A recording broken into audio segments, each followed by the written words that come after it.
Muito bem, então estamos gravando. Gente, sejam muito bem-vindos aí. Feliz ano novo. Espero que tenham passado uma boa virada. Espero que 2022 seja um ano legal para vocês, um ano melhor para todos nós. Então, temos desde 2020 aí tido anos bem difíceis, anos bem desafiadores e vamos esperar que pelo menos 2022 traga coisas novas, coisas boas para a gente aí. A gente tenha um pouco mais de tranquilidade para avançar na vida e não tentar, não parecer sempre estar nesse mesmo atoleiro, né, das coisas se repetindo, né. Começo falando, né, que acho que vocês, até vocês não foram afetados, na verdade. Como a nossa última semana de aula ali, antes de sair de recesso, a gente teve prova, né, então vocês não tiveram que ter encontros presenciais comigo, né. Mas naquela semana mesmo eu já comecei uma sequência de sei lá, infortúnios, desfortúnios, sei lá como é que eu vou chamar esse negócio aí, de saúde que continua até o momento. Né? Naquela semana tava rolando aí uma gastroenterite na região inteira, não sei se vocês ficaram sabendo. Então eu fui afetado por ela, parei no hospital, tal, não sei o quê, mas deu tudo certo. Aí depois conseguimos aqui sair, comemorar o Natal, só em casa, só eu, minha esposa e meus filhos, tá? Demos uma pequena voltinha e, pasmem, desde anteontem eu estou sabendo que estou com Covid. Então, liguem os antivírus aí no computador de vocês, porque vocês estão falando com alguém, ainda bem que pelo computador, né? Estão falando com alguém que está, infelizmente, positivado nessa nova onda de Covid, muito provavelmente dessa Omicron, né? Então, tenho sintomas leves, vocês estão vendo, estou um pouquinho, nariz um pouco congestionado, eu tenho de vez em quando uma tosse ou outra, mas, enfim, estamos infectados aqui em casa, então confinados pelas próximas 2 semanas, a contar do exame positivo, a partir da segunda-feira, então estarei em casa aí durante 2 semanas. Mas obrigado, Beatriz. Então, 2021 é aquele ano que, de tão ruim que foi o ano, que ele não queria nem ir embora sem me deixar mais um presentinho para as 2 primeiras semanas de 2022, né? O lembrar desse ano de 2021.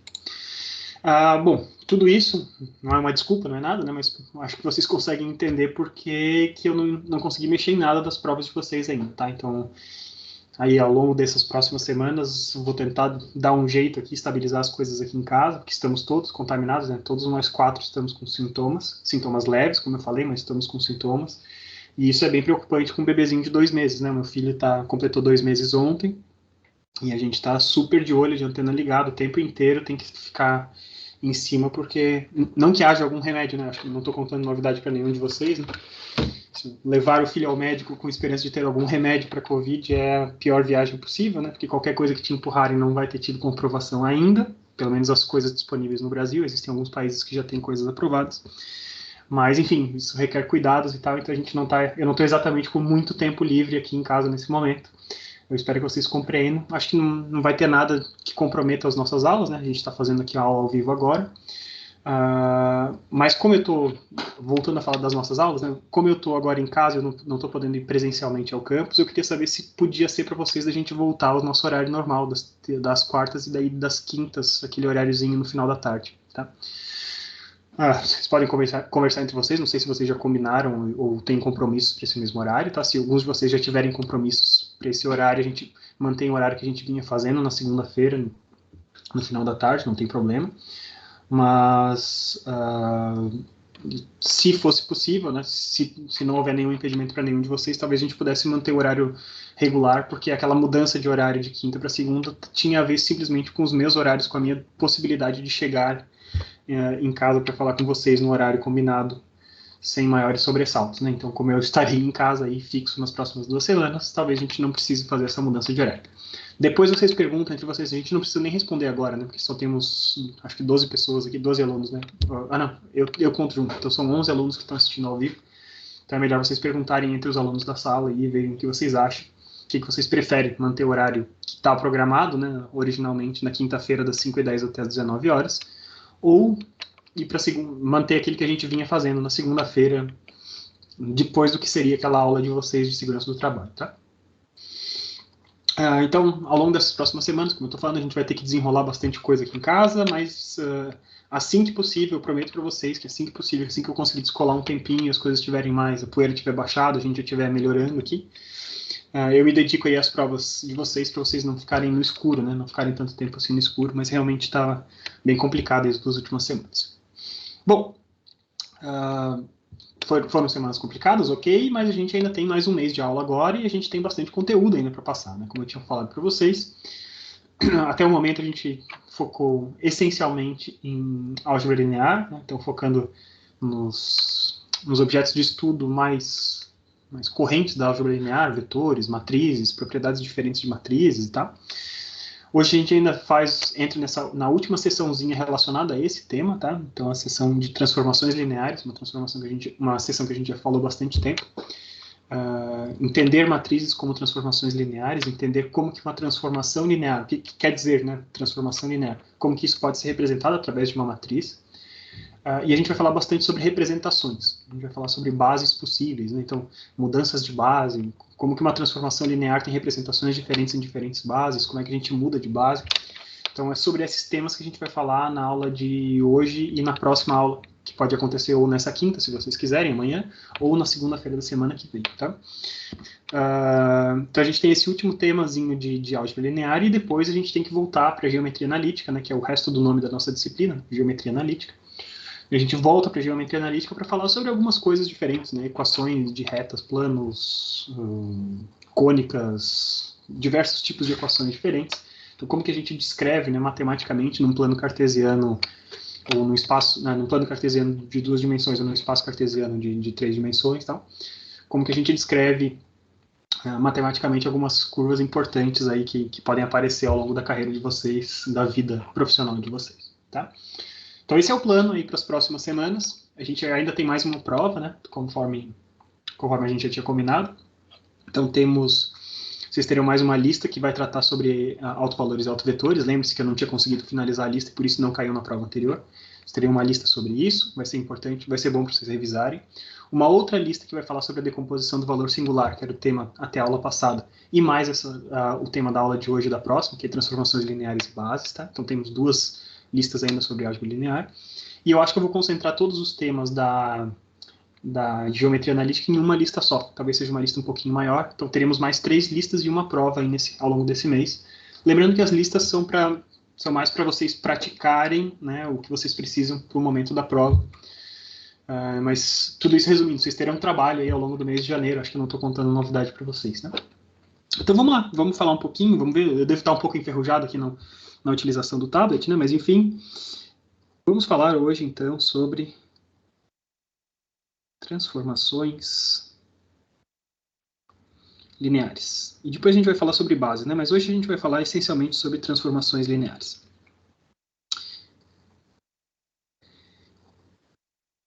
Então, falar sobre transformações lineares é a gente tentar enxergar um pouquinho e entender um pouquinho mais do que são os efeitos de matrizes sobre vetores, tá? A operação básica que a gente tem visto aqui dentro da nossa disciplina é AX igual a B. Né? Então, muitas coisas da nossa disciplina a gente parte desse princípio. Né? Se existe alguma coisa que pode encaixar-se no formato de A vezes X igual a B, onde X e B são vetores e A é uma matriz, estamos dentro do nosso campo de trabalho, ali, dentro do que a gente consegue trabalhar. Né? De certa forma, o que a gente está fazendo, quando eu escrevo AX igual a B, eu posso interpretar x igual a b como se fosse uma transformação linear. Sobre a ótica das transformações lineares, eu vou escrever sempre TL, né, para não precisar ficar escrevendo transformações lineares. Tá? Sob a ótica de transformações lineares, escrever ax igual a b é a mesma coisa que eu escrever que existe um operador, né, alguma coisa que age sobre esse vetorzinho x. Tá? Eu vou só exclusivamente agora deixar essa notaçãozinha de vetor em cima, tá? Que me resulta em uma outra entidade, que é um vetorzinho B. Tá? Então é praticamente a mesma coisa, né? Eu só estou representando para vocês que existe alguma coisa mais no formato operador, como se a gente tivesse, né, lá pensando em cálculo, né? Eu tenho f de x, por exemplo, né? Eu posso botar f de g de x no sentido de f ser um operador sobre alguma coisa que está lá dentro, né? Então esse t tem meio que essa cara de um operador representando essa transformação linear. Então, sempre que eu tenho um operador que age sobre alguma coisa e chega num outro vetor, age sobre um vetor x e chega num vetor b, esse negócio vai ser uma transformação linear. Então, essa transformação t ali será uma transformação linear se ela seguir duas propriedades básicas, tá? A gente poderia listar mais propriedades, né? Mas, sim, em essência, vamos ser bem diretos, né? Vai ser uma transformação linear se eu conseguir observar linearidade a respeito do efeito dela sobre alguma coisa. O que eu quero dizer com isso? Então, eu tenho dois critérios básicos, tá? Então, se eu tenho t de um escalar a que multiplica um vetor u, se t for uma transformação linear, isso aqui vai ser igual ao escalar puxado para fora, vezes aquele vetorzinho v. Então, só deixa eu botar aqui, tá? T de u igual a v. A mesma coisa que eu tinha ali, t de x igual a b, substitua x por u e b por v, nada mesmo, tá? Eu só vou botar nesse formato porque minhas notas estão assim, senão eu não vou me lembrar sempre de ficar trocando x e b, tá? Então tá, então se eu tenho t de a, um escalar a que multiplica o vetor u, isso vai ser igual a esse mesmo escalar que multiplica o resultado da transformação de tu igual a v, tá? Além disso, a outra parte da linearidade, vocês talvez já estejam acostumados, sempre que a gente está falando de linearidade, a gente está testando duas coisas, né, que é o produto por escalar e a linearidade da soma, né, muitas vezes. Então, se eu tenho uma transformação de um vetor u mais w, para que, né, se t for uma transformação linear, então o resultado vai ser a mesma coisa que a transformação do vetor u mais a transformação do vetor w. Então, existe uma linearidade, eu quase como meio que consigo distribuir esse operador t sobre os argumentos que eu tenho ali dentro. Tá? Então, existem algumas consequências para isso, né? E a gente já vai voltar a falar sobre matrizes, tá? Mas o passo que a gente está dando aqui agora, vamos fingir que a gente não está ainda associando uma transformação linear a essas matrizes, tá? Isso aqui está em suspenso, tá? Vamos manter o que está em bolinha ali em suspenso. Digamos que a gente tenha operadores que façam isso, que sejam operadores lineares. A gente tem algumas consequências diretas desse tipo de coisa, né? Então, uma transformação linear, então se eu estou aplicando uma transformação linear, ele vai pegar alguma coisa que é uma linha e levar sobre uma linha, por exemplo. Então, alguma coisa de uma dimensão, ele leva para alguma coisa de uma dimensão.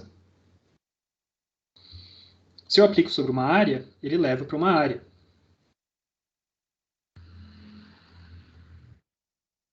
E se eu aplico sobre um volume, uma transformação linear me leva a um volume também. Tá bom? Então eu não estou aumentando as dimensões das coisas, eu estou simplesmente levando alguma coisa que tinha cara de linha para alguma coisa que tem cara de linha. Quase como se fosse um mapeamento. A gente pode pensar numa transformação linear como se fosse um mapeamento, em que pesem as limitações disso que a gente vai falar ao longo dessa aula. Tá? Muito bem. Então, se eu tenho coisas aplicadas, uma transformação linear vai fazer com que entidades não aumentem suas dimensões ou reduzam suas dimensões. Né? O que é uma linha segue uma linha, o que é uma área segue uma área, o que é um volume segue um volume. Tá? Então, seguindo adiante, né? Acho que eu não conto novidade nenhuma para vocês quando a gente começa a pensar que espaços vetoriais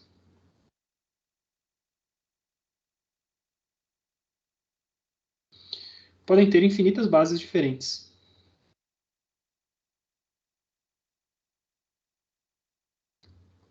Então, o mesmo espaço vetorial, ele pode ter infinitas bases diferentes. O que é a característica das mesmas... Né? Como que eu posso ter tantas bases diferentes para um mesmo espaço vetorial? Lembre-se que isso é uma propriedade do próprio espaço vetorial. Né? O número de vetores dentro de uma base é a dimensão desse espaço. Então, a dimensão desse espaço é constante, seja qual for a representação que eu escolhi. Mas, por exemplo, se eu tenho um determinado plano que passa pela origem, isso é um espaço vetorial, como a gente já viu, né? Então, um plano que passa pela origem tem um espaço 3D, um plano é uma entidade 2D que corta a origem, como o zero está ali dentro, ele segue sendo um espaço vetorial, tá? Então, para representar esse plano, né, eu posso escolher quaisquer dois vetores que estejam não alinhados contidos sobre esse plano, eles formarão uma base para esse vetor. Dois vetores, porque eu tenho dimensão 2, né, um plano é uma coisa de dimensão 2, e se esses dois vetores não estiverem alinhados, eles formam uma base para aquele plano, dois vetores que estejam dentro daquele plano. Tá? Mas eu posso escolher quaisquer dois vetores daquele espaço. Então eu tenho infinitos vetores ali dentro, e eu vou pegar, então, dois desses vetores que não estejam alinhados, eles formarão uma base. Então vamos pensar, por exemplo, se eu estou num espaço R2, tá? Se eu estou em R2, uma base possível para um espaço R2 é a base dos vetores unitários cartesianos que a gente já conhece, né, os vetores I e J. I alinhado com o eixo X, coordenadas 1 e 0, e J alinhado com o eixo Y, coordenadas 0 e 1. Essa é uma base possível.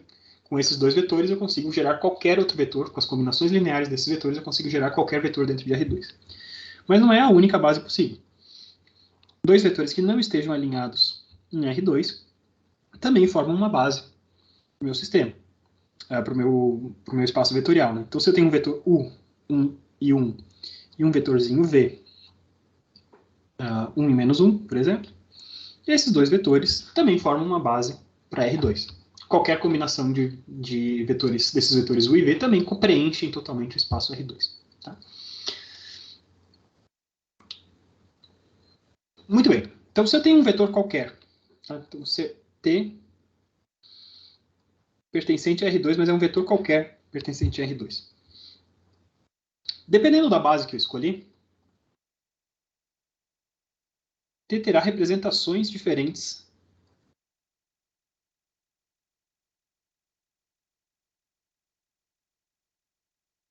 em cada uma das bases.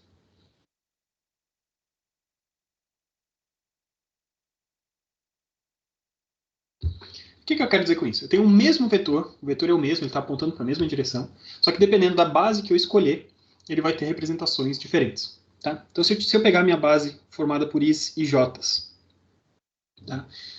E o meu vetor T, ele vai ser uma combinação desses Is e Js. Então, eu vou ter um vetorzinho X que multiplica o vetor I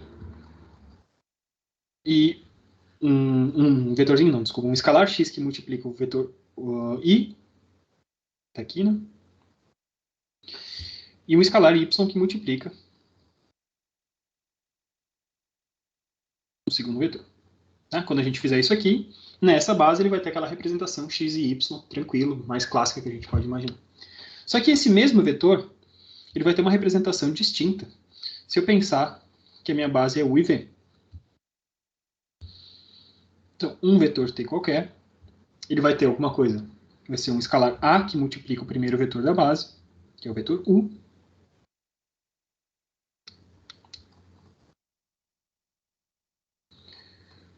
E um vetor B, e um escalar B, desculpa, que multiplica o segundo vetor da base, 1 e menos 1.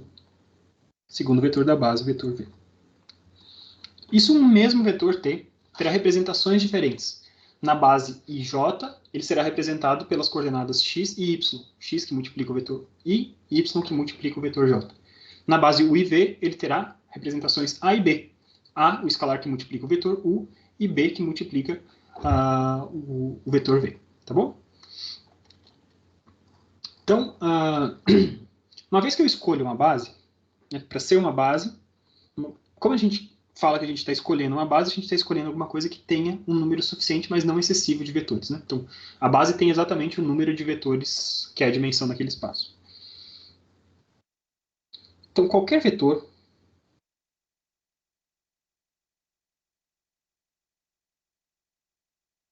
tem representação única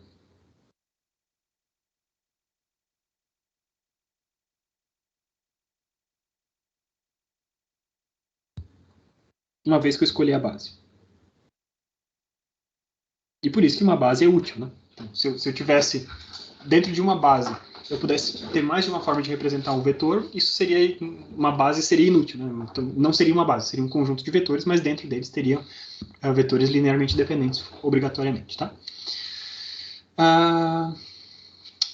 Muito bem. Tá, então, se uma determinada base, a representação de qualquer vetor é única, vamos voltar no que a gente estava falando lá da transformação linear. Então, eu estou pegando uma transformação linear e agindo sobre esse vetor T, que tem suas representações diferentes. Tá? Então, se o T ele vai ser representado por A vezes U mais B vezes V, pela linearidade da transformação linear, eu posso escrever o seguinte, que a transformação que age sobre o T completo é simplesmente o escalar A, que é a representação, uma parte da representação desse vetor naquela base, que multiplica a transformação do vetor U, mais o escalar B, que multiplica a transformação do vetor V. Tá? Então, Tudo bem, isso aqui eu escrevi, talvez não represente grandes coisas para vocês ainda, mas isso é uma coisa interessante, né? O que eu estou representando para vocês? Então, se eu conhecer qual que é a ação de uma transformação linear sobre os vetores da base, a gente conhece a transformação linear sobre qualquer vetor do espaço por conta da linearidade. Tá? Então, eu vou até deixar escrito isso aqui. Percebam, né? Para um vetor T qualquer, a gente não definiu quem que era T. T pode ser qualquer cara que mora em R2, ele vai ter uma representação A vezes U mais B vezes V, dependendo de quem for T, A e B terão valores diferentes. Por linearidade, se eu pego uma transformação linear e aplico sobre esse vetor T, o resultado dessa transformação linear vai ser A vezes a transformação do primeiro vetor da base, mais B vezes a transformação do segundo vetor da base. Tá? Então, conhecer o efeito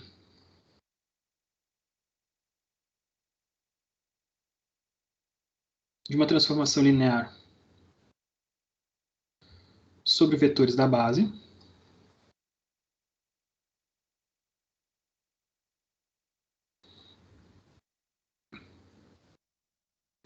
permite, por linearidade,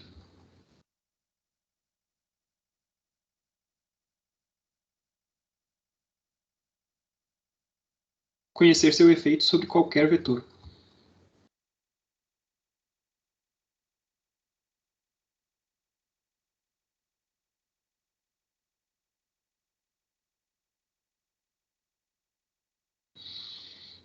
Certo? Então, os vetores da base são vetores. Escolher um vetor de base é uma escolha muito importante. Tá?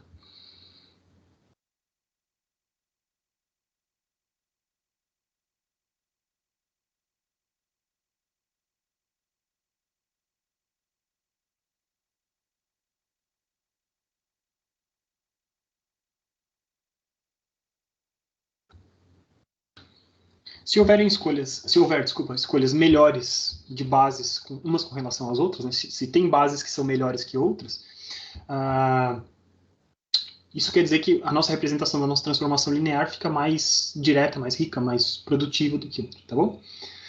Ah, muito bem. Então a escolha de base é algo muito importante, beleza? Vou até deixar em outras corzinhas aqui. E agora a gente vai dar o nosso pulinho, né? Uma coisa que a gente vai ver, que toda transformação linear pode ser representada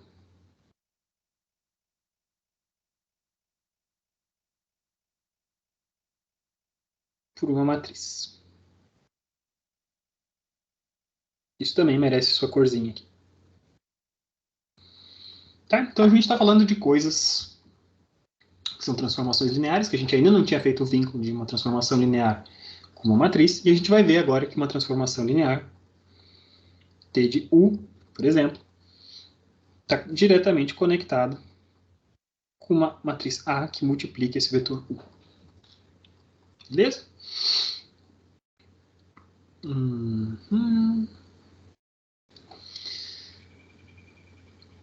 Então, vamos lá.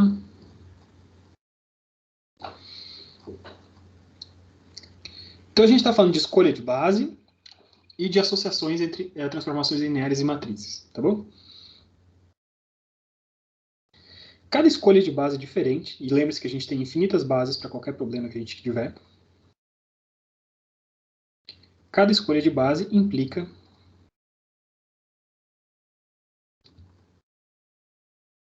um formato, vou botar formato, né, mas componentes específicos, tá?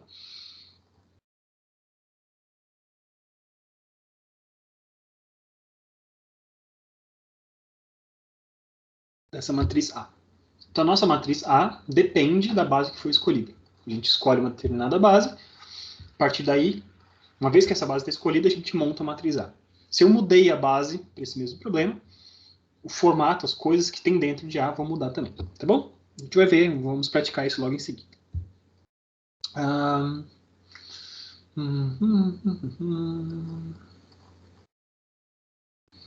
Tá. A gente vai fazer agora um pequeno paralelo, tá? A gente tem paralelos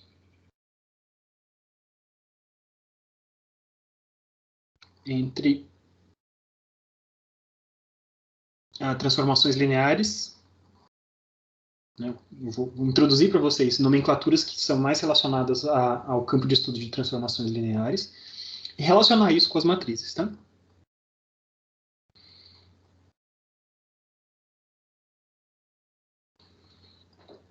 Então, lembre-se que a gente conhece muito bem, né, o C de A, o espaço coluna de A.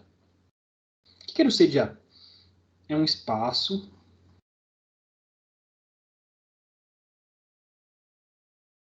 que contém todas as combinações possíveis das colunas de A.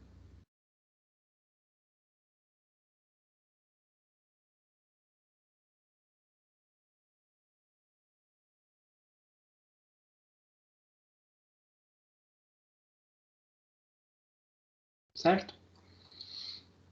Em outras palavras, né, A de U, se eu aplico A de U, o resultado disso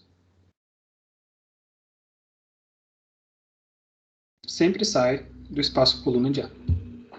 Tá? Quando a gente está falando de transformações lineares, a gente tem algo semelhante desse cara aqui.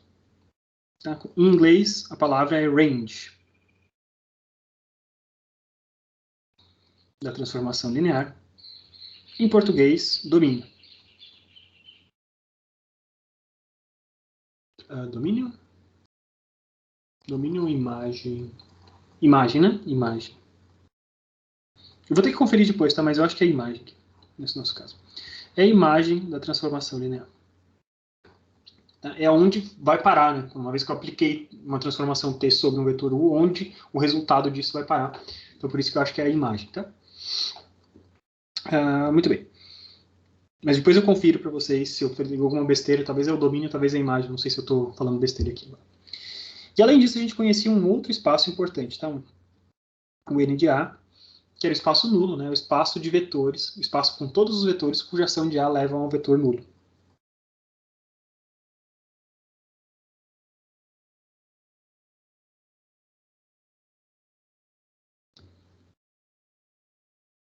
Todos os vetores que, sob a ação de A,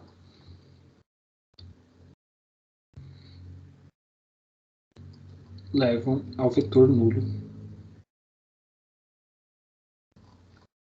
Ou seja, todos os vetores para os quais A de U é igual a zero, quando U pertence ao espaço nulo de A. Isso tem um nome especial também na nomenclatura de transformações lineares, né? Isso é quando T de U leva a zero, beleza? Tá? E os vetores para os quais isso é verdade, né? Eles compõem, em inglês, o que a gente chama de kernel, que é o núcleo da transformação.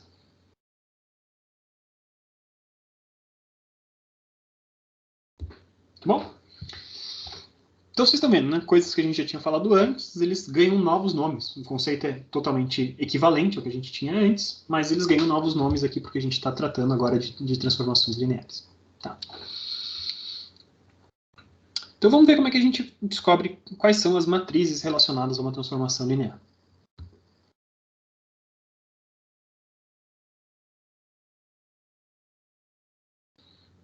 Então eu tenho matrizes.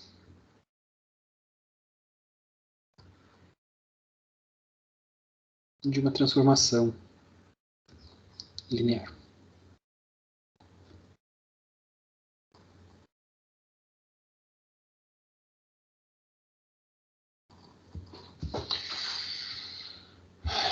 Então, como é que a gente vai construir? Né? Como é que eu sei qual que é a representação A de uma determinada transformação linear em uma determinada base? Tá bom? Então, a gente vai pegar o seguinte. Primeira coisa, eu vou escolher uma base. Eu vou pegar vetores de entrada.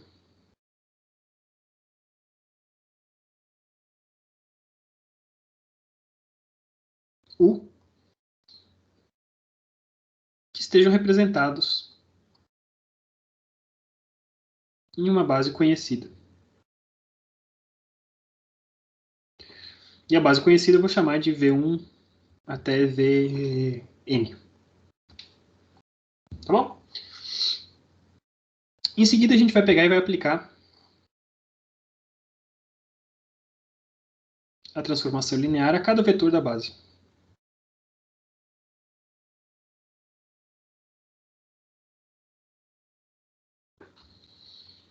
Então, eu vou descobrir quanto é que vale T de V1 até T de Vn. T de V1 vai ser levado até um outro elemento, que vamos chamar aqui W1, e T de Vn vai levar até outro elemento, que é Wn. Tá? O que eu faço com isso agora? Agora eu pego esses Ws que eu tenho e eu vou colocar nas colunas correspondentes a. Ou seja, os T's de V1 igual a W1 entram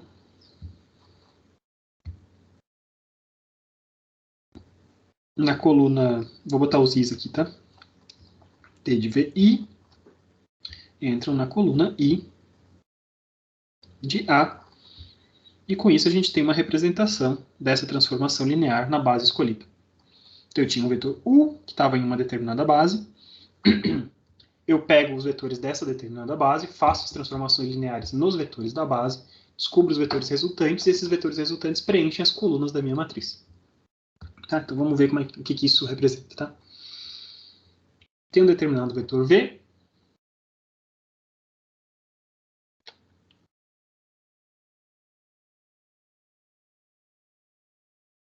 que na base escolhida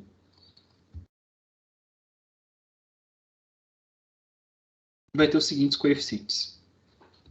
Tá? De C1 até Cn. Na hora que eu faço a transformação linear desse cara, T de V, a gente sabe que tem C1 vezes T de V1, mais até Cn T de Vn. Então, para eu descobrir qual que é a transformação linear sobre o vetor V completo, o que eu preciso saber? Eu preciso saber quais os coeficientes CIs da representação do vetor V na base escolhida.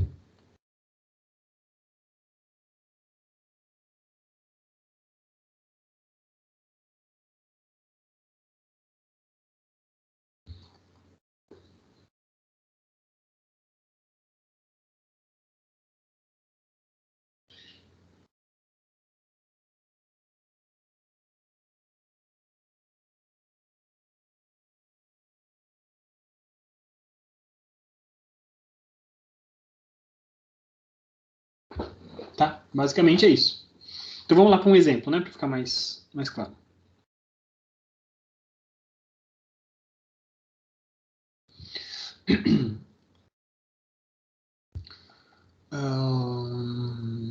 Digamos que eu vou partir de um espaço, uma base R2, com a seguinte base. O primeiro vetor da base é o vetor 1 e 0, que é o meu vetor I. Segundo vetor da base é o meu vetor 0 e 1, que é o meu vetor J. Poderiam ser outros vetores, tá? Só estou trabalhando aqui da forma mais fácil possível. Eu tenho um determinado vetor, uma determinada transformação, tá?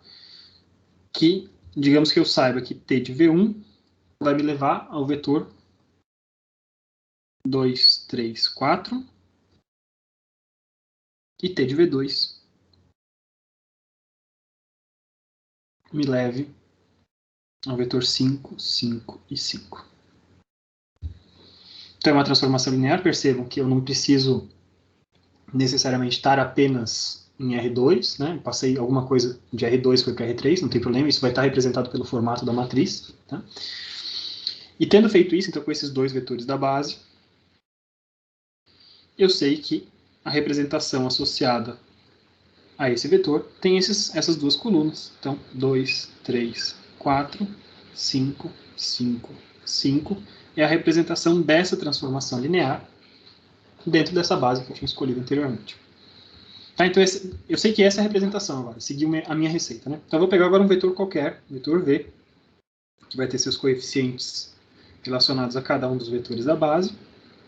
C vezes V1, C1 vezes V1, C2 vezes V2. E digamos que nessa minha base eu tenho C1 igual a 1 e C2 igual a 1. Bom, então, o vetor que eu estou representando, o vetor V, nessa base ele tem a representação 1 e 1, certo? Se esse é o caso, o vetor V que eu estou querendo representar, uma representação cartesiana, é esse cara aqui. Beleza? Então o que eu estou fazendo quando eu faço um T de V é a mesma coisa que eu ter 1 vezes T de V1 mais 1 vezes t de V2. Por linearidade é a mesma coisa que eu ter t de V1 mais V2, né? Isso tudo aqui são apenas reflexos da linearidade, né? E como a gente estava propondo para vocês, isso é a mesma coisa da gente ter. Então, uma matriz A, 2, 3, 4, 5, 5, 5, que multiplica o meu vetor 1 e 1. E isso vai me dar um determinado resultado. Então, fazendo esse resultado aqui, eu tenho 2 vezes 1, mais 5 vezes 1 deu 7. 3 vezes 1 deu 3, mais 5 vezes 1 deu 8. 4 vezes 1 deu 4, 5 vezes 1 deu 5, somados 9. Então, 7, 8 e 9. Com isso, a gente representou essa mesma transformação linear, que levava o vetor 1 e 0 ao vetor 2, 3, 4, e o vetor 0 e 1 ao vetor 5, 5, 5. Eu apliquei essa mesma transformação linear através dessa representação matricial aqui, sobre um vetor qualquer, que estava na direção 1 e 1, que era uma direção que, a princípio, eu não sabia para que lado essa transformação deveria ir. Tá? Augusto, você pode só repetir de novo a parte de como você chegou no vetor V11, por favor? No vetor, desculpa? No V1 e 1, ali embaixo, com C1 e C2. Não, digamos que eu tenha pego, eu supus, tá? Eu supus que nessa minha representação era o vetor 1 e 1. Tá? Eu poderia ter escolhido qualquer outra coisa. Tá? Poderia ter escolhido 2 e 3, 4 e 50, tanto faz. Tá? Pro São vetor valores 1 e 1, arbitrários. isso. O vetor V tem que representar qualquer coisa do espaço de R2. Né? Afinal de contas, esse negócio que eu estou fazendo tem que funcionar para qualquer vetor que tenha uma representação na minha base. Tá? Eu chutei. Se o meu vetor tiver C1 igual a 1 e C2 igual a 1, o meu resultado é isso, e eu descubro que a transformação linear sobre o vetor 1 e 1 dá ali, mas eu poderia ter qualquer outro coeficiente. Vocês podem chutar qualquer outro ali, tá? C1 igual a 50 e C2 igual a 30. Tanto faz, vai dar certo também. Tá? Beleza. Então tá. Então, essa é a ideia básica do negócio. Transformação linear. Transforma os vetores da base, pega o resultado desse negócio, preenche a sua matriz. Essa matriz é a matriz que representa essa mesma transformação linear dentro daquela base. O que acontece agora se eu, por algum motivo, eu precisar, ou quiser, ou desejar, fazer o que a gente chama de mudança de base? E a gente vai discutir quando que as mudanças de base são interessantes, desejáveis, úteis e afins, tá? Então, digamos que eu tenho um vetor U pertencente a R2. Tá?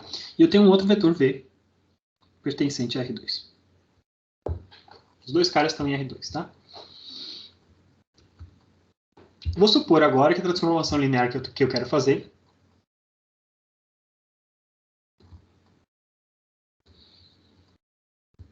é a identidade.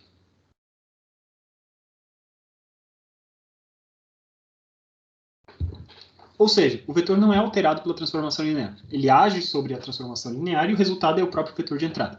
Tá bom?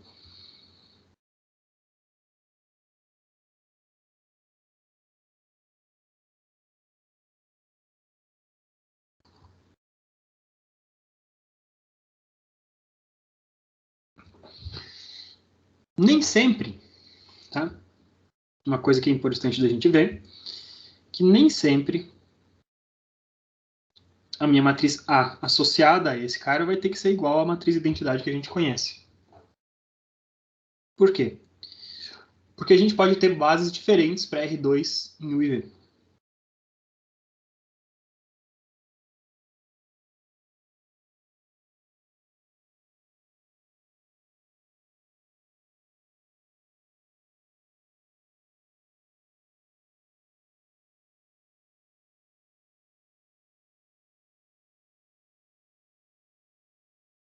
Então, se cada um dos vetores estiver numa determinada base, tá?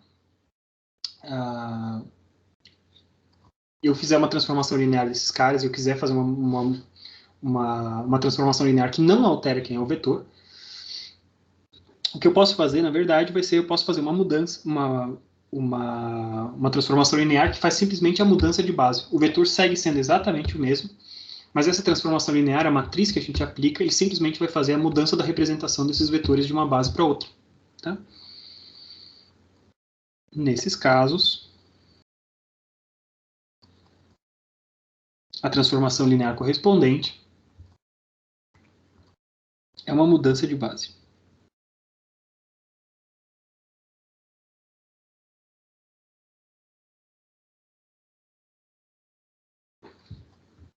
Então, vamos lá, base de entrada.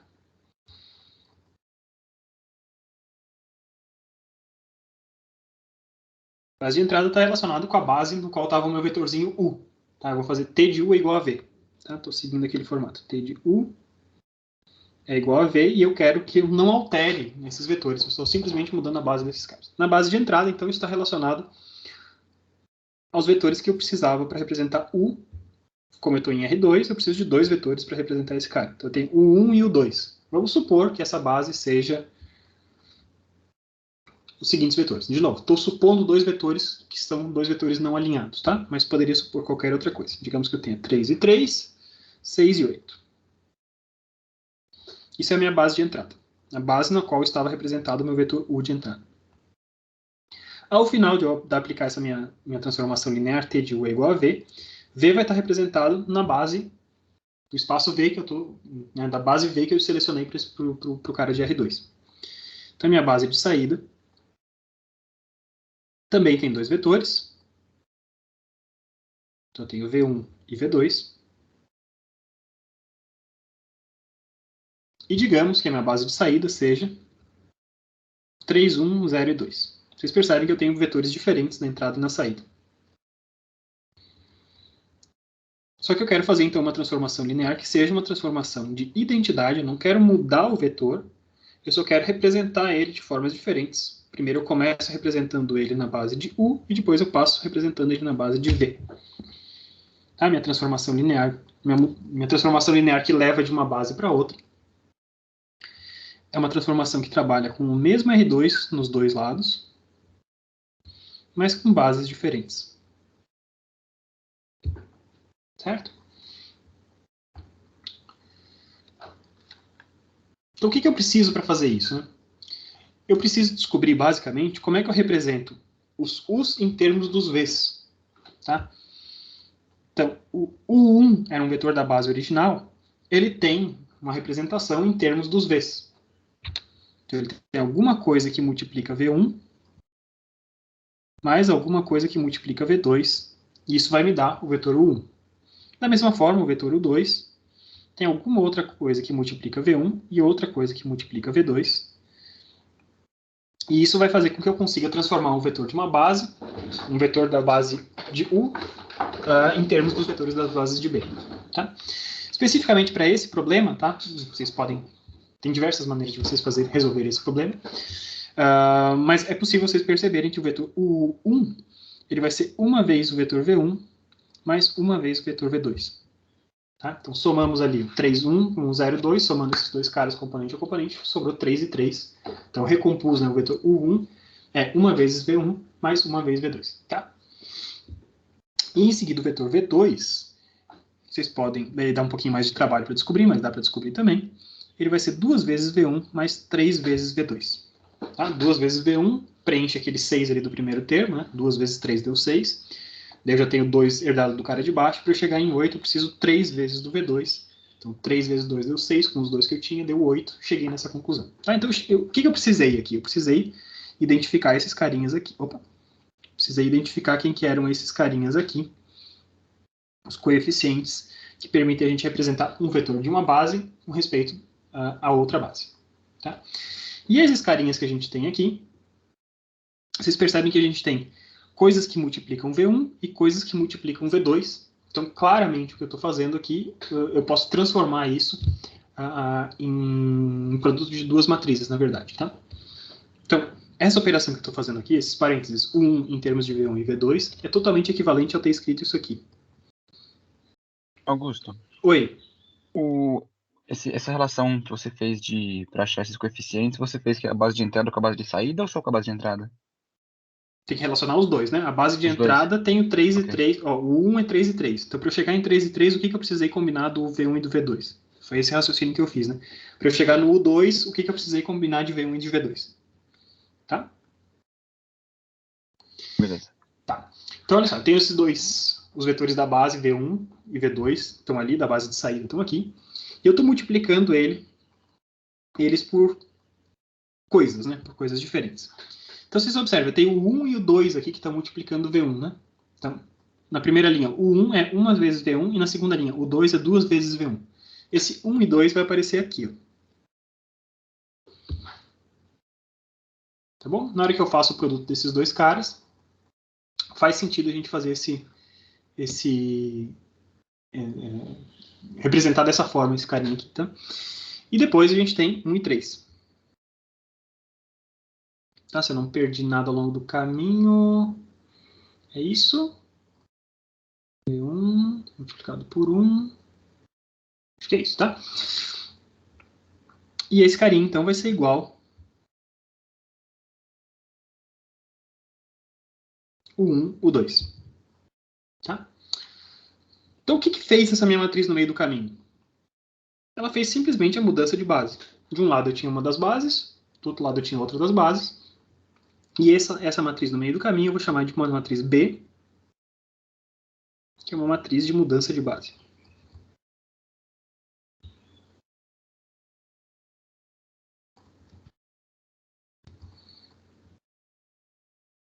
Então, o que fez essa matriz? Levou de uma base até outra, sem alterar nada ao longo do caminho. Eu só mapeei uma base sobre a outra. Então, isso aqui seria, esse caso específico aqui, dessa matriz, seria uma matriz que tem uma cara de uma matriz, ela tem a função de uma matriz identidade, nesse nosso caso.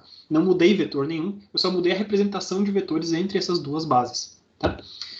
E para eu chegar nessas matrizes, desculpa, aqui eu tenho uma matriz V, que inclui os vetores da base V, e aqui eu tenho uma matriz U, que inclui a matriz dos vetores da base U. Tá bom? Então, se eu quiser uma representação para a matriz B, fica claro que B, eu vou precisar ter V na menos 1 vezes U. E é uma forma de eu chegar, então, nessa matriz B, uma matriz que realiza a mudança de base entre os vetores da base de entrada e os vetores da base de saída. Tá? Então, eu tenho vetores da base de entrada.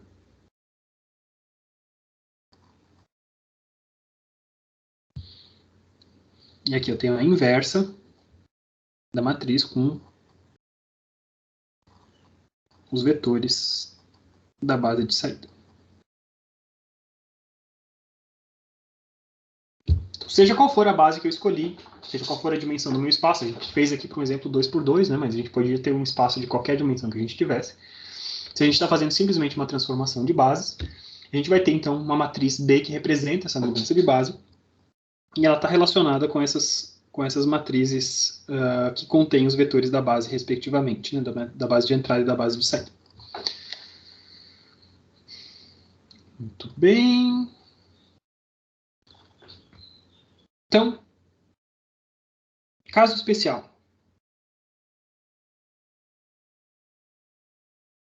E se eu escolhesse a minha base mais natural possível para um R2, tá?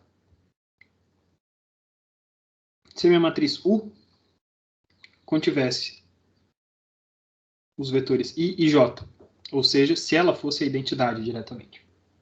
Tá bom?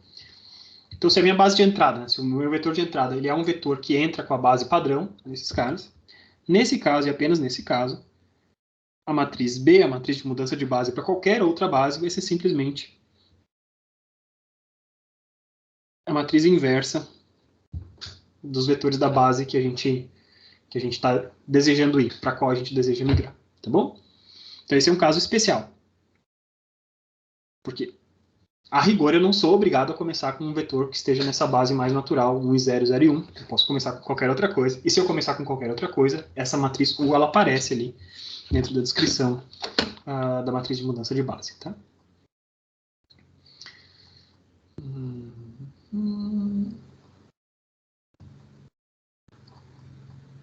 Muito bem.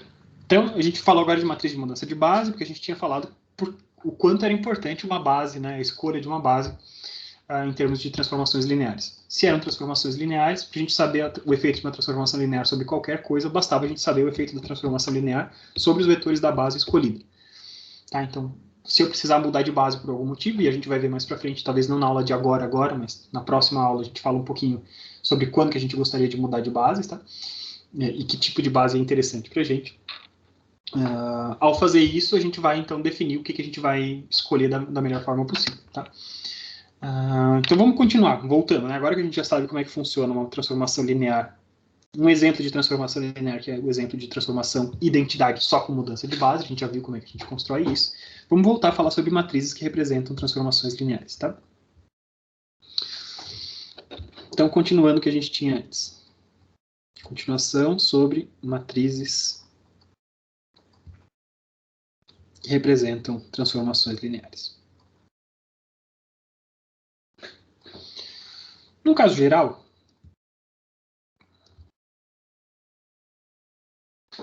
uma transformação linear ele pode levar a espaços de dimensões diferentes.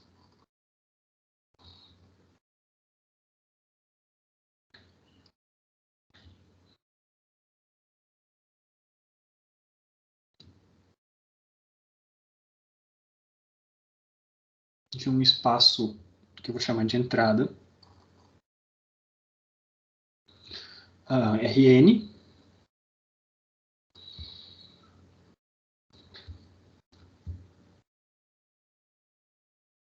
para um espaço de saída Rm.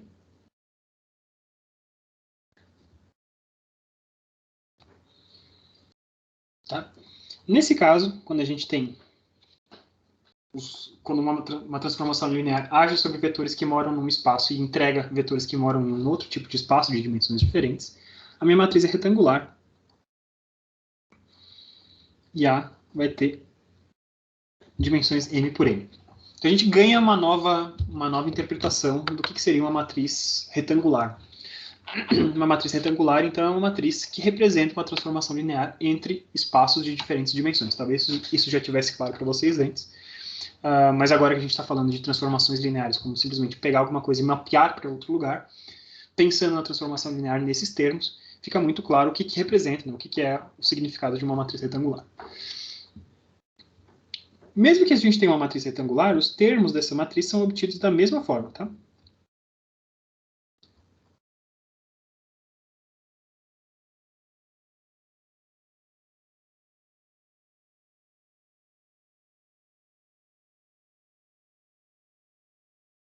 Opa.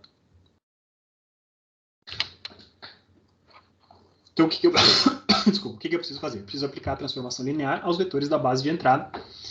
E dentro desses vetores da base de entrada, a partir dos vetores, das transformações dos vetores da base de entrada, a gente vai preenchendo as colunas, tá? Então, se a base de entrada é uma base V1 até Vn, como a gente já tinha feito antes, a gente aplica a transformação linear a cada um desses caras, t de V1 até t de Vn, e a gente representa, então, a matriz A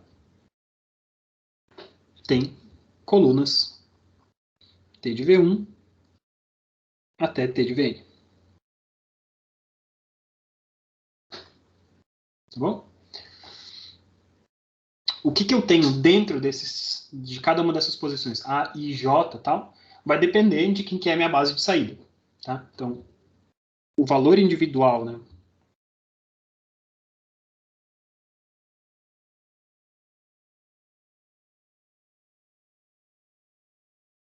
Os valores dos termos individuais A e J dependem da base de saída. Tá? Então, a gente está refletindo aqui sobre matrizes retangulares. Tá? Algumas coisas, na hora que a gente está dentro desse contexto de transformações lineares e tal, algumas operações de matriz ganham uma característica diferente. Né? Que a gente pode refletir dentro desse contexto, tá? Na multiplicação de matrizes. Se eu tenho uma matriz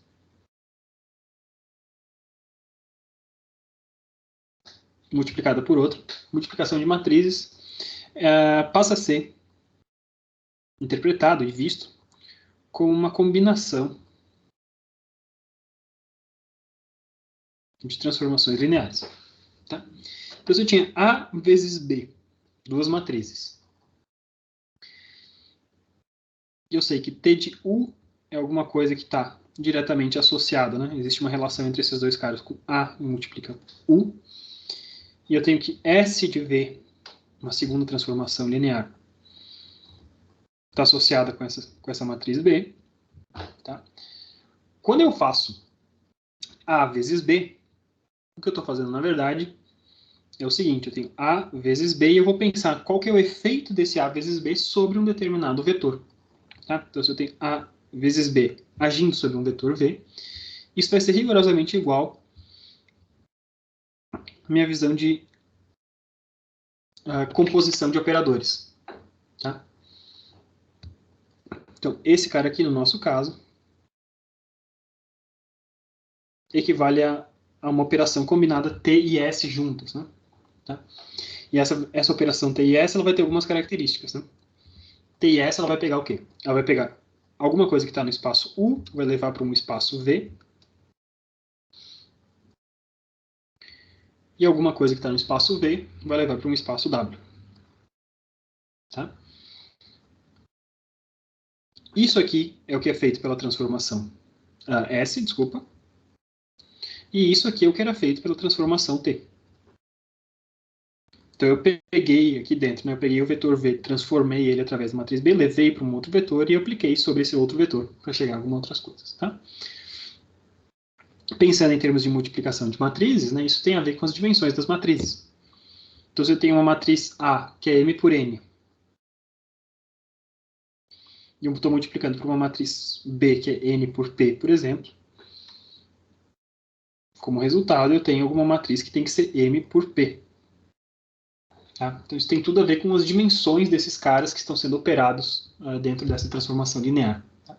Então, são visões alternativas para coisas que vocês já conhecem. Tá? Pode ser que não tenha grandes novidades nenhumas para vocês, mas quando você pensa simplesmente, uma matriz A que multiplica uma matriz B, na verdade, o que você está fazendo é uma composição de mapeamentos. Existe um mapeamento implícito dentro de outro. Né? Você mapeia primeiro alguma coisa para algum lugar e remapeia essa outra coisa que já foi mapeada para um terceiro lugar diferente. Tá? E isso tem a ver com os índices diferentes de cada uma dessas matrizes. Cada uma delas pode ser retangular, mas para que isso dê certo, aquele índice do meio aqui tem que ser coincidente entre os dois, para que o resultado da primeira transformação tenha o tamanho correto para obedecer à segunda transformação. Tá? Então vamos pensar lá em exemplos de novo. Né?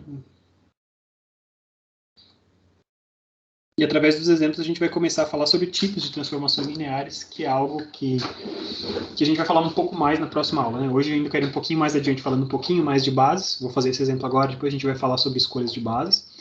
Na próxima aula a gente fala mais um pouquinho de bases, mas depois eu quero encher vocês com exemplos dessas transformações lineares e dos tipos de transformações lineares. Né? Que cara que tem uma matriz que faz esse tipo de transformação linear. Tá? Então vamos pegar um exemplo, tá? Imagina que eu tenho uma matriz A que contém os seguintes termos. Cosseno de θ menos seno de θ, seno de θ e cosseno de θ. Não sei se vocês já viram essa matriz aqui, tudo, mas essa é uma matriz de rotação. Então, isso aqui é uma matriz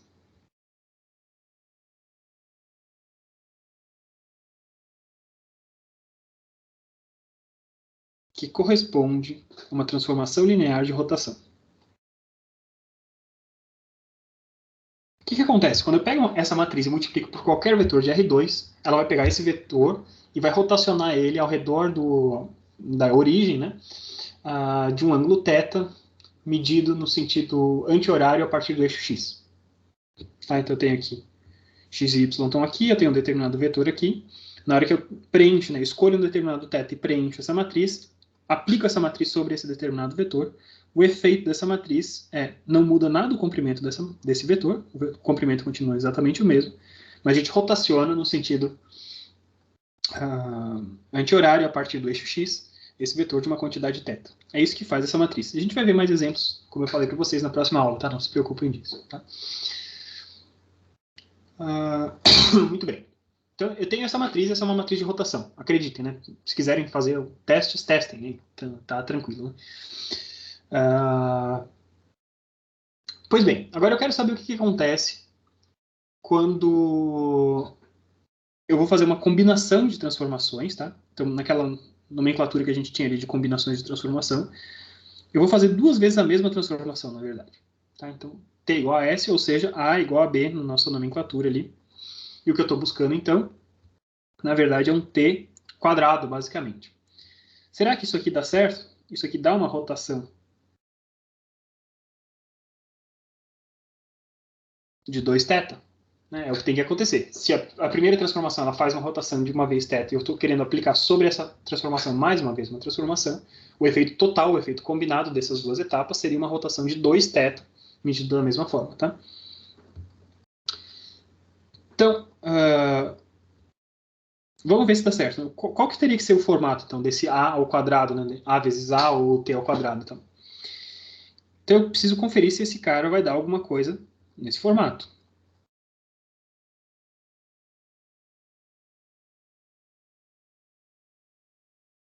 Certo? Se aplicando ele uma vez, eu tinha cosseno de θ menos seno de θ e assim por diante. Na hora que eu aplico ele duas vezes, tudo tem que conspirar, tem que dar certo para que o formato final seja correspondente a isso. É um cosseno de 2θ na primeira posição e assim por diante, menos seno de 2θ e assim por diante. Tá? Então vamos ver o que acontece. Então o que eu estou fazendo? Eu estou fazendo um produto de matrizes, A vezes A. E a gente vai escrever cosseno de θ menos seno de θ, seno de θ, cosseno de θ, que multiplica a mesma coisa.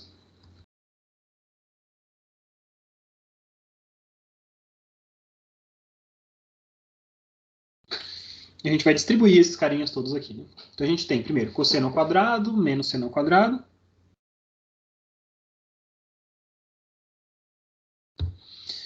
Depois a gente tem menos cosseno seno menos cosseno seno. Tem menos duas vezes cosseno de θ seno θ. Depois a mesma coisa aqui, só que com o sinal trocado. Então, duas vezes seno θ cosseno θ, porque eu não tenho aquele menos de antes. E por fim, aqui embaixo, mais uma vez, eu tenho cosseno ao quadrado de θ menos seno ao quadrado de θ. Tá? E se vocês procurarem lá nas suas tabelas de relações trigonométricas, né, vocês verão que esses caras estão perfeitamente coerentes com o que a gente precisa ter. Né? Vocês podem olhar nas suas tabelas que cosseno de 2θ vai ser igual a cosseno quadrado de θ menos seno quadrado de θ. Ou seja, o primeiro termo bate com o outro ali lindamente. Assim como seno de 2θ é duas vezes cosseno de θ seno de θ. Tá? Então, se vocês verem essas duas coisas, A vezes A dá exatamente isso que a gente tinha antes, como tinha que ser. Tá? Então, eu tenho uma matriz que faz apenas uma rotação, se eu aplico ela várias vezes, cada vez que eu aplico ela novamente, ela está girando de mais um determinado teto. Tá? Vocês poderiam, inclusive, utilizar isso para saber qual que seria a expressão correspondente a, sei lá, uma rotação de 3θ. Cosseno de 3θ, quanto é que isso vale? É só você pegar A vezes A e ver qual que é esse primeiro termo. O termo que fica nessa posição aqui vai ser uma expressão, uma relação trigonométrica válida para cosseno de 3θ, que talvez não seja algo que vocês tenham disponível naturalmente. Tá? Então é uma forma de vocês testarem isso. Tá bom? Então vamos lá, seguindo adiante, vamos falar sobre escolhas de base. Né? Eu falei bastante sobre escolhas de base e a gente ainda não tratou, não fez mais comentários sobre o que são boas bases.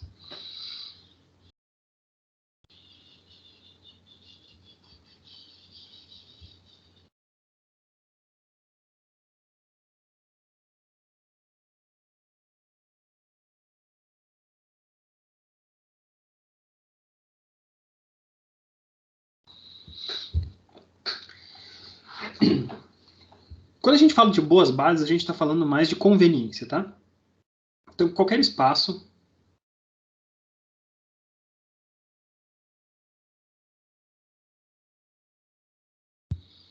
tem infinitas bases, mas algumas mais convenientes que outras.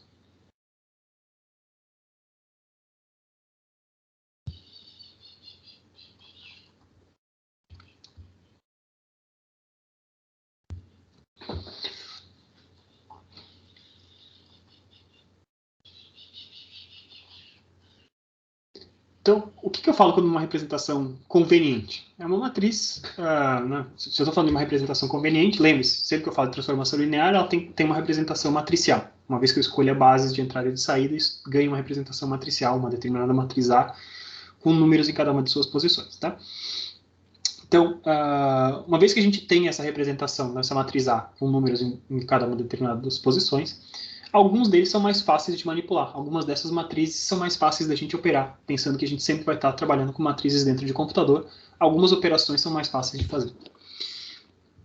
Então, quando eu estou falando de conveniência, né, a gente está falando de conveniência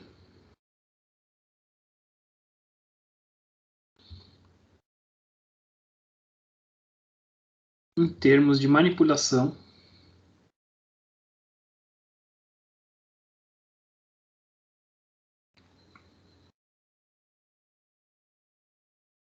das formas matriciais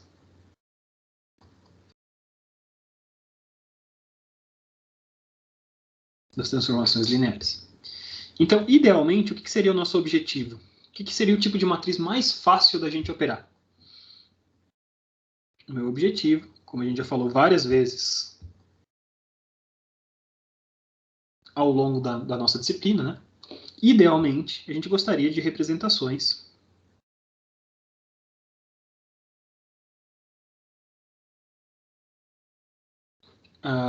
de uma transformação linear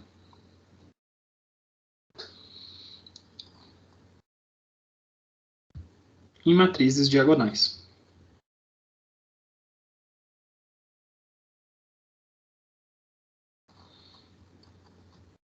Sempre que a gente falou, vamos diagonalizar uma matriz. Diagonalizar uma matriz é um objetivo legítimo, um objetivo interessante, um objetivo bacana da gente fazer. Por que é um objetivo bacana? Porque, primeiro, a gente tem um monte de zeros. Né? Sempre pensem nisso. Se quem vai ter que operar a sua matriz é um computador, e o computador gasta memória e gasta tempo de processamento cada vez que eu tenho um termo de uma matriz que é diferente de zero, quanto mais a gente conseguir representar uma mesma transformação linear com uma matriz que tenha muitos zeros, isso é uma vantagem para ele. Maravilha. Além disso, quanto mais estruturada for essa matriz, quanto mais fácil para o computador saber quais termos dela são diferentes de zero, mais tranquilo é para esse cara operar. Daí tem algoritmos fechados para fazer miséria. Né? Todo tipo de matriz você vai ter algoritmos fechados para fazer o que você precisa fazer com essa matriz. Então, uma matriz diagonal, uma matriz que você entrega para o computador e diz, computador, é uma matriz 1 milhão por 1 milhão, mas eu só tenho termo na diagonal. Não se preocupe, você só vai, para armazenar uma matriz 1 milhão por 1 milhão, você só precisa armazenar 1 milhão de termos, e não 1 milhão vezes 1 milhão de termos. Tá? Então, esse é o meu objetivo. Uma boa base, e idealmente, nem sempre a gente vai conseguir trabalhar com isso, porque isso está associado a custos, como a gente vai ver. A gente vai linkar, né, esse meu objetivo de ter uma matriz triangular, diagonal, com alguma coisa que a gente já fez antes. Né? Mas sempre que possível, se a gente conseguisse trabalhar com uma matriz que é diagonal, isso é uma coisa interessante. É uma boa base, é uma base interessante. E a gente já falou de matrizes diagonais para isso. Né? Onde a gente falou, uma sessão onde a gente falou bastante sobre matrizes diagonais, é a sessão de autovalores e autovetores. Tá? Se a gente escolher como base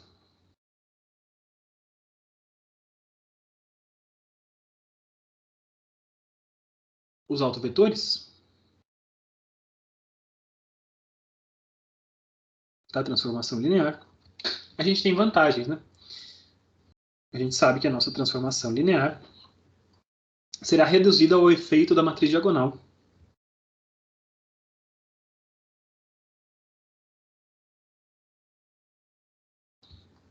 Ao efeito daquela matriz diagonal que contém apenas os autovalores.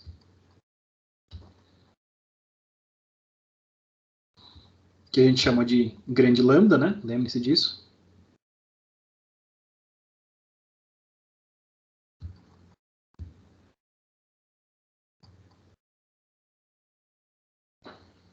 Tá?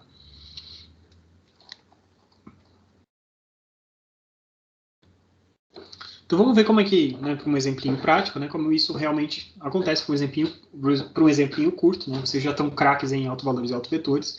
Isso funcionaria para qualquer matriz que você achasse os autovalores e autovetores. Na hora que você achou essas matrizes de autovalores e autovetores, lembre-se que o que você fez foi o seguinte, né, você representou esse cara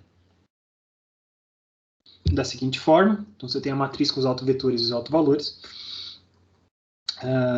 Você decompôs, né? Você fez uma fatoração dessa matriz em diferentes coisas, e você diagonalizou, você achou uma versão diagonal dessa matriz que funciona numa determinada base. Se esse cara, né, se você estivesse trabalhando na base dos autovalores e autovetores, o efeito de A sobre os vetores era simplesmente essa matriz diagonal ali. Tá? Então vamos lá, vamos num exemplinho. Outro tipo de... A gente tinha visto, né, no exemplo anterior que um tipo possível de transformação linear, a gente viu o formato dela, era uma transformação linear de rotação. Né? Cosseno menos seno, seno e cosseno fazia uma rotação de um determinado vetor, de um determinado ângulo ao redor da origem. Tá? Outro tipo de transformação linear pode ser uma matriz de projeção, que vocês também já conhecem. Né? Então, quando a gente viu lá na seção de ortogonalidade, o que a gente fazia de projeção, né? Como é que a gente achava uma projeção de um vetor sobre uma determinada linha, a gente achou um formato matricial que faz exatamente isso. Você pega essa matriz e multiplica por um vetor, ela encontra exatamente a projeção daquele vetor sobre uma determinada linha. Ou a projeção de um vetor sobre um determinado espaço. A gente viu matrizes de projeção. Tá? Então, uma matriz de projeção, ela pega o quê? Ela pega um vetor V, que tem coordenadas, por exemplo, x e y, tá? E projeta sobre uma linha.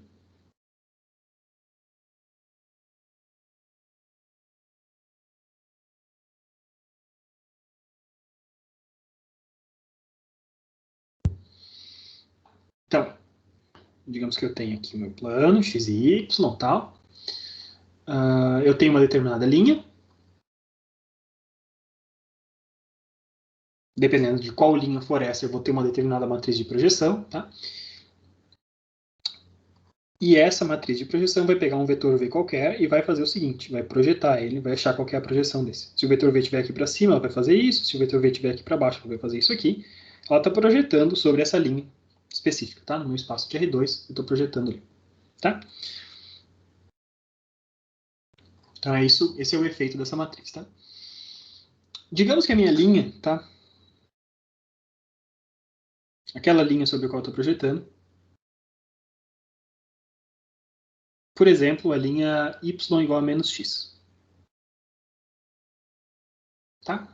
É aquela retinha ali, y igual a menos x. Se eu estiver usando a minha base padrão,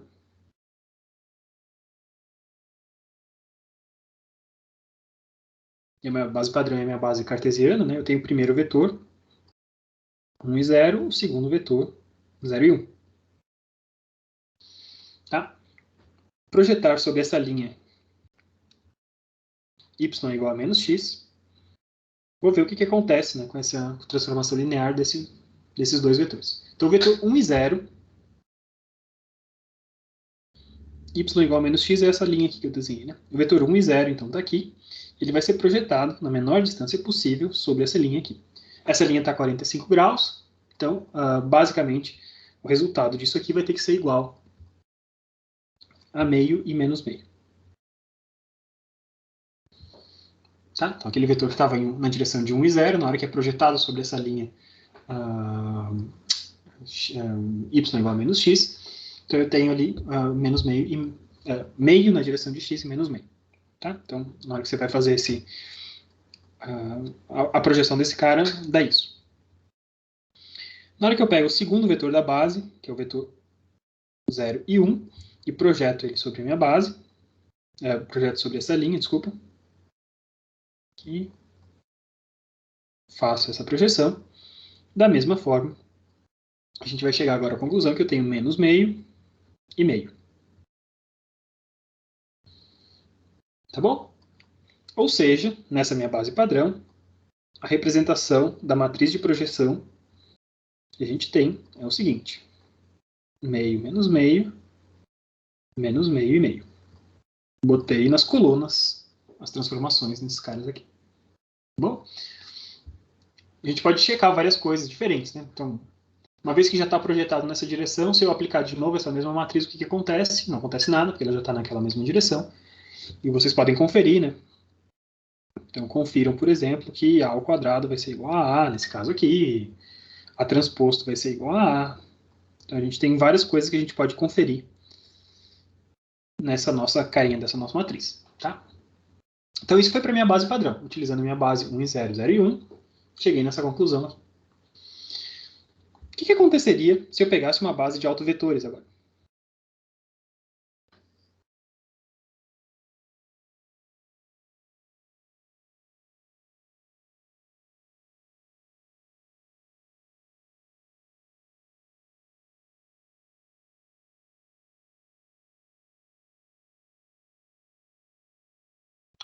Então, quem que são os autovetores dessa transformação linear que a gente tem? Né? Então, se a gente olha, né, a gente está projetando sobre essa linha x, y igual a menos x, né? Então, qualquer vetor que estiver alinhado sobre essa linha não muda a sua direção, né? Ele continua exatamente do mesmo tamanho. Além disso, qualquer vetor que estiver perpendicular aqui, vou até mudar de cor, né? Então, qualquer vetor que estiver sobre essa linha aqui é, com certeza, um autovetor, e qualquer vetor que estiver nessa direção perpendicular aqui também é um autovetor. Qualquer cara que estiver ali exatamente perpendicular a essa linha, na hora que eu faço a projeção, a gente mata esse cara ali, tá bom? Então, quem que são os autovetores associados a esse cara aqui? Primeiro dos autovetores são os vetores que estão alinhados com aquela linha. Então, eu tenho 1 e menos 1. Para esses autovetores, como eu só estou fazendo uma matriz de projeção, eu não estou mudando o comprimento desse cara, lambda 1 vai ter que ser igual a 1. Eu não vou mudar o comprimento de alguma coisa que já está projetado sobre a linha que eu tenho que ter. Tá? Segundo autovetor é o cara que está perpendicular a essa linha. Então, 1 e 1. Né? Faço o produto interno de W1 por W2, vocês verão que os dois caras estão perpendiculares. E para esses vetores que estão perpendiculares, como eles estão perpendiculares, na hora que eu faço a projeção, o erro, o tamanho daquele vetor é exatamente o erro de projeção desse cara, então, que eu estou levando é a zero esse cara. Né? Muito bem, então eu tenho esses dois vetores aí, e esses dois autovalores que estão representando essa minha transformação linear de projeção sobre essa linha y igual a menos x. Tá? Então agora o que a gente vai fazer? A gente tem que agora pensar numa transformação de base, né? Tem que mudar esses caras ali. Então, como é que eu represento W1 em função dos vetores da minha base original? A minha base original...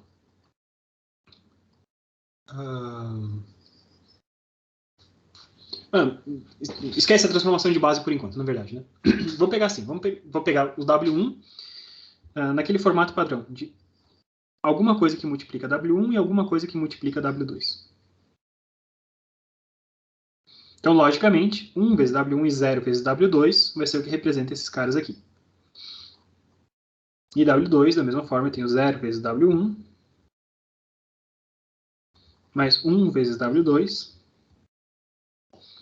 Isso é o que representa esse vetorzinho 2 nessa outra base que a gente tem ali. Tá? O que são esses vetorzinhos, né? O W1 e o W2? Olha, esses vetores são, são os vetores dessa nova base, a base de autovetores que eu estou pegando, são os vetores da base, e eu quero saber quanto é que vale, então, as transformações lineares dessas bases. Tá? Então, para eu preencher a matriz A, o que eu tenho que fazer? Eu tenho que pegar T vezes W1 na primeira coluna e T aplicado sobre W2 na segunda coluna, correto? Tá? Então, se eu pego T vezes W1 nessa primeira coluna, né, representando esse cara aqui, o que vai me acontecer é que quem estava na direção de W1 segue na direção de W1, certo? Se ele estava na direção de W1, já segui na direção de W1.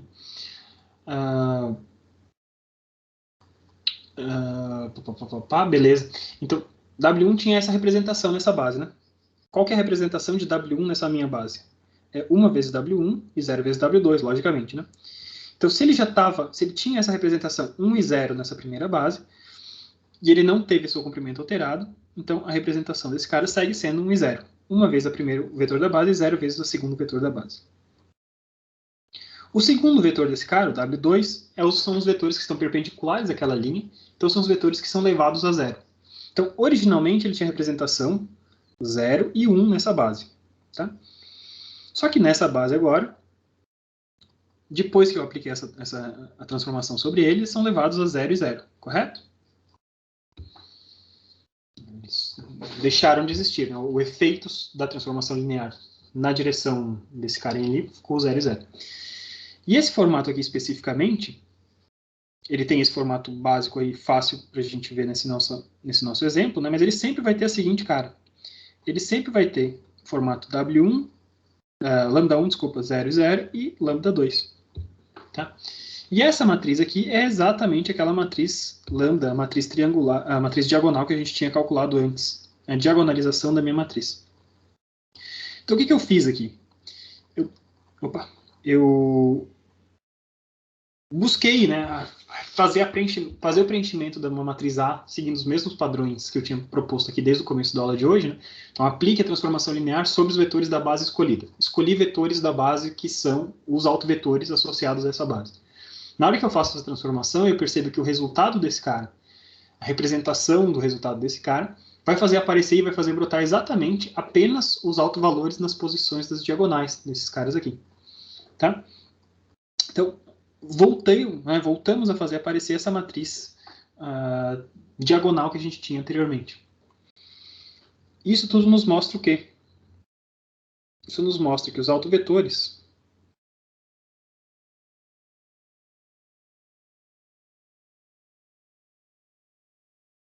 constituem uma base perfeita no sentido da conveniência da representação de uma transformação linear. Então, se eu tiver acesso aos meus autovetores, se eu conhecer quem são os autovetores associados a uma transformação linear, escolhendo eles como base, né, a transformação linear ela passa a ser representada, a transformação linear total é representada simplesmente pela matriz que contém os autovalores, e essa é uma matriz diagonal.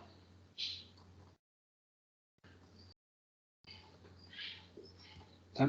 Então, mais alguma coisa que a gente linka, né, que a gente faz a conexão com coisas que a gente já tinha estudado. Falamos tanto sobre autovalores e autovetores, isso não tem nada a ver com transformações lineares? Não, muito pelo contrário. A gente vê aqui que, claramente que se a gente escolher os autovalores como uma base que a gente deseja representar esses caras aqui, a gente representa toda a transformação linear apenas pela matriz que contém os autovalores dessa transformação. Tá?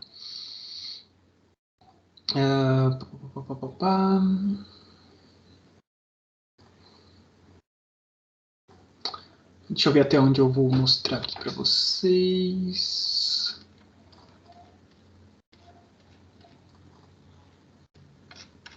Tá, eu só vou falar mais um pouquinho de coisinhas, vocês aguentam aí mais 5, 10 minutinhos, e daí a gente já encerra a aula, tá?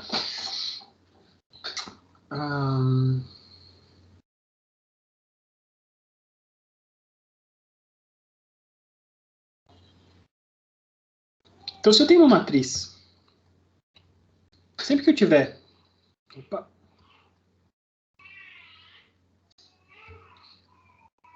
Se eu tenho uma matriz quadrada, uma matriz A, n por n, tá bom? E eu tiver base de entrada igual a base de saída, eu quiser ter, né, uma matriz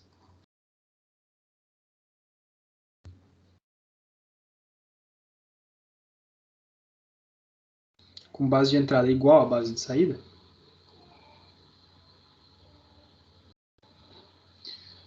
mesmo assim, eu vou ter que pensar, eu vou ter que saber como é que eu faço transformações de base, tá? Então, se eu estou fazendo alguma coisa, eu quero transformar bases de uma matriz que tem essa característica, tá? Realizar a mudança de base, eu vou ter que fazer a mudança de base tanto na entrada quanto na saída. Ou seja, a gente acha A uma nova representação, A novo, né, A nas novas bases que a gente desejaria. Vai ser da seguinte formato. Se eu tenho uma matriz A original e uma matriz B que faz a mudança de base que eu preciso, né? A gente, para achar a nova representação de A em novas bases, né, o A novo vai ser simplesmente B na menos 1 vezes a matriz A original vezes B. Esse cara aqui vai mudar a base de saída.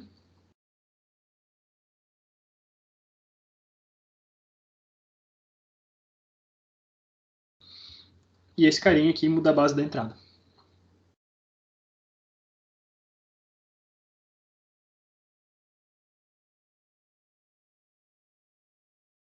Né? Então, tinha aqui A, uma matriz quadrada, que tem a mesma base de entrada e base de saída, e A representa a transformação linear nesse contexto.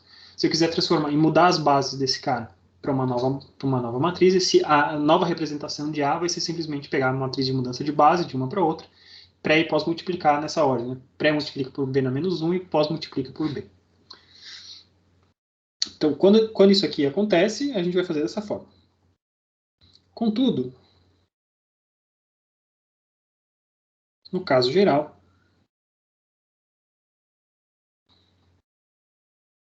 a base de entrada vai ser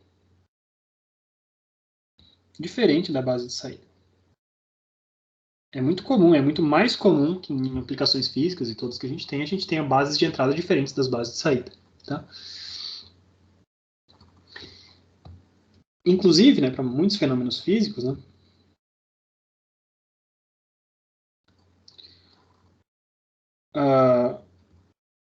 os espaços, né, de entrada e de saída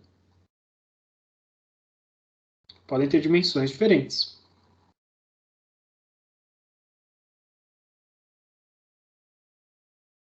Dimensões diferentes. Nesse caso, como a gente viu, quando tem dimensões diferentes de entrada e de saída, então A passa a ser uma matriz retangular, M por N. Tá? E nesse caso,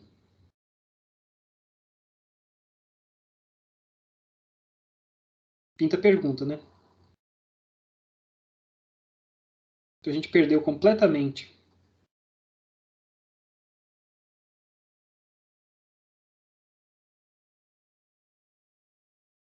as vantagens da base de autovetores. O que a gente falou, né? Autovetores são bases perfeitas, porque resultam, em matrizes diagonais. Só que eu estou falando, no caso geral, a gente não tem nem matriz quadrada. Se a gente não tem matriz quadrada, não tem base de autovetores associados. Lembre-se que os autovetores fazem sentido sempre que a gente tem um A quadrado.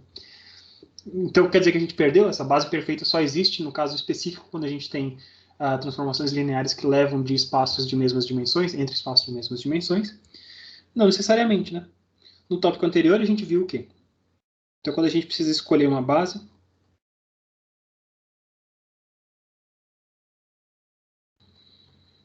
num caso como esse, a gente pode aplicar a decomposição do valor singular. A decomposição do valor singular fazia o quê? A gente achava formas de transmitir a mesma quantidade de informação que a gente tinha nas matrizes originais de uma forma reduzida para uma sequência de matrizes super simples, sequência de matrizes de posto 1, né? Matrizes de posto 1, sequência de matrizes de posto 1, cada uma com seu peso. A gente conseguia transmitir uma matriz super complexa numa sequência desses caras aqui. Então, quando eu estou num caso retangular, eu consigo fazer SVD, porque a SVD ela não depende das matrizes do problema original ser um problema quadrado. Na SVD ela consegue transformar esses caras ali. Então, lembre-se o que acontecia na SVD. A gente tinha U vezes 1 sigma vezes 1 V na menos 1. E esses U's e V's eram autovetores, sim, mas de matrizes que a gente tinha que construir. A matriz A é uma matriz retangular, mas se eu pego A transposto vezes A, isso dá uma matriz quadrada, e se eu pego A vezes A transposto, isso também dá uma matriz quadrada, de dimensões diferentes, uma delas é M por N, outra é N por N, mas para cada uma dessas matrizes quadradas eu consigo achar autovalores e autovetores, né? Dentro dessa base, na hora que a gente está fazendo essa decomposição de A igual a U vezes sigma vezes V na menos 1, se eu tenho essas bases aqui, a transformação linear efetiva, né, o que efetivamente a matriz A está fazendo sobre algum cara aqui, transformação linear, ela passa a ser representada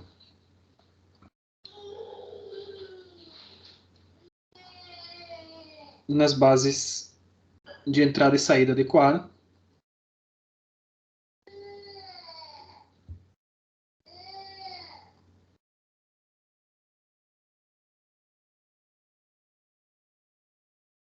Tá? Bases de entrada e bases de saída adequadas. E com isso, a gente consegue ver o efeito, né, o efeito da transformação linear nessas bases adequadas. Ele fica resumido nessa matriz sigma, que é uma matriz diagonal. É uma matriz que contém os valores singulares associados a cada um dos termos de posto 1, nos quais a gente decompôs a matriz. Tá? Então, mais uma vez, linkando com alguma coisa que a gente tinha visto agora recentemente, né? O último tópico que a gente tinha visto nos mostrava como que a gente pegava um problema que era retangular e utilizava propriedades de autovalores e autovetores não diretamente sobre essa matriz retangular, mas sobre a matriz A transposto A e A vezes A transposto. E com isso a gente retornava, mais uma vez, a gente conseguia diagonalizar essa matriz, né? Ter alguma representação diagonal desse cara. E a gente vê, mais uma vez, por essa decomposição, por essa fatoração que a gente tem de A, U vezes sigma vezes V na menos 1, isso tem muito a cara de matrizes de transformação de base, né? A gente tem bases U e bases V na menos 1 ali, e alguma coisa que é a essência da matriz, né? Vetores de base que estão em U e V na menos 1, e a essência da transformação linear, efetivamente, o que está ali dentro dessa matriz sigma, que é uma matriz diagonal. Tá bom? Então, gente, acho que por hoje, para a gente reaquecer os motores, foi mais ou menos isso, tá? A gente está falando de transformações lineares, fazia tempo que a gente prometia essa aula sobre transformações lineares para a gente entender o que faz uma matriz efetivamente. A gente viu a importância de bases, né, e como que as bases são relacionadas às matrizes que representam transformações lineares, quais são os numerozinhos que preenchem essa matriz A. Os numerozinhos mudam dependendo da base que a gente tem de entrada e de saída, a base que representa o espaço de entrada e a base que representa o espaço de saída dessa transformação linear. E a gente viu que a gente tem ferramentas interessantes para ter bases mais interessantes ainda, para que a essência da nossa transformação linear esteja contido em matrizes que sejam super facilmente processadas e operadas por computadores, que são matrizes diagonais.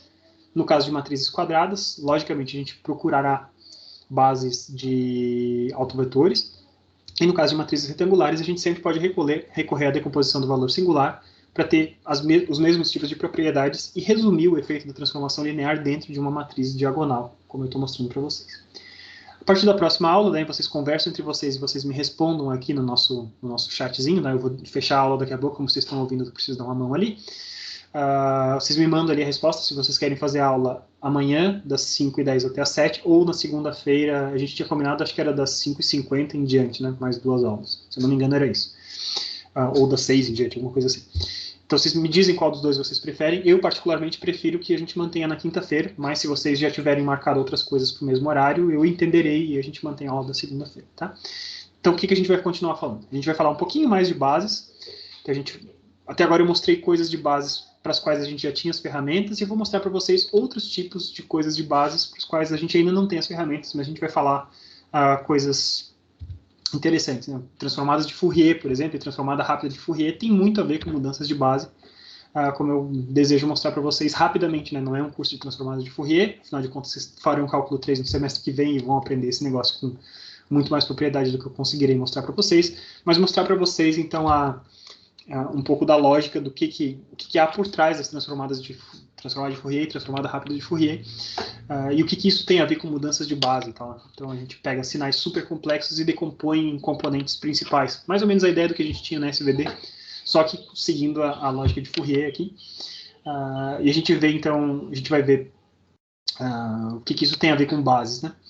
E tendo feito isso, né, essa partezinha final sobre bases é o que a gente vai falar no comecinho da próxima aula.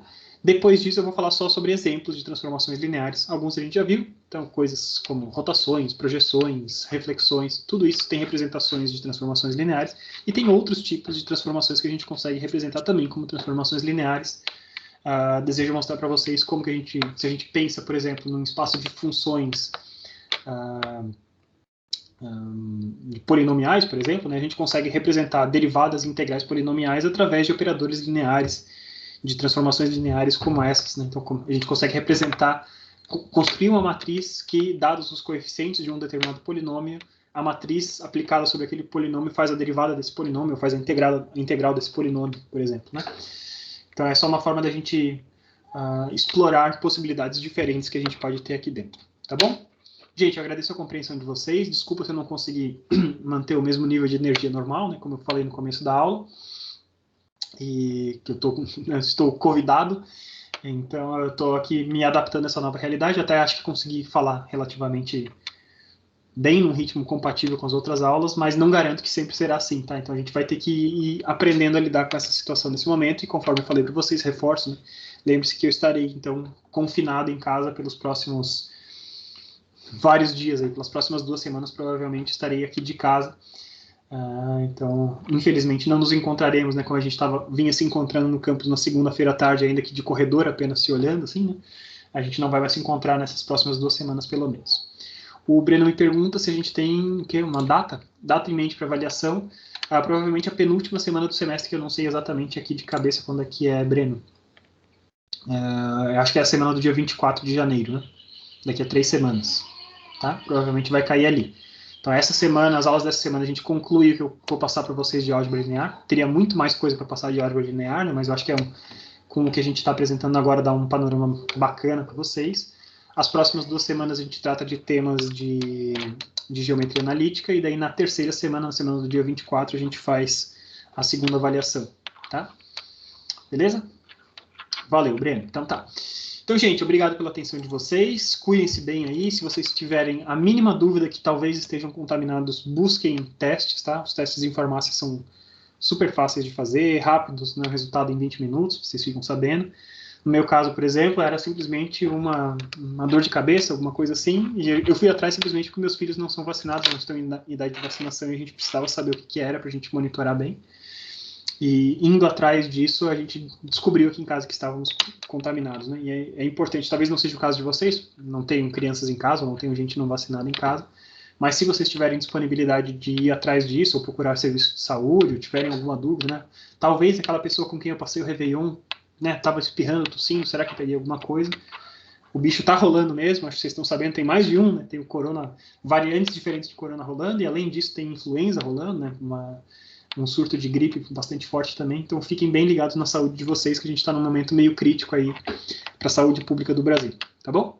E se vocês tinham alguma coisa, né, tiverem alguma coisa, se isolem, se precisarem de informações, procurem aí a escola. A escola tem grupo de monitoramento de saúde, né? Cada vez que vocês forem à escola, aliás, é recomendado que vocês preencham, acho que vocês receberam, né, o link, né, do monitoramento de saúde. Reparem, né, uma vez que vocês estiverem no campus, tem praticamente todas as paredes do campus tem um QR Code que vocês podem apontar o celular, e isso abre diretamente o formulário que ajuda o pessoal do campus a monitorar o número de casos ativos e o número de pessoas que não pode estar presencialmente no campus e tal. Isso é uma ferramenta muito importante para a segurança de todos nós, tá? Valeu, gente. Valeu pela atenção de vocês, obrigado pela compreensão, e eu fico no aguardo, então, se vocês conseguirem me responder ainda hoje ou até amanhã ali no começo da tarde, para a gente decidir se encontra amanhã no final da tarde ou na segunda-feira. Muito obrigado, gente. Valeu pelos desejos aí de melhoras. Estamos bem cuidados, os sintomas são leves, né? Mas requer atenção, tá? Valeu, gente. Grande abraço para vocês e até a próxima. Até amanhã ou até segunda-feira. Fico no aguardo da resposta. Vou parar a gravação aqui para não ficar muito longo. Tchau, tchau.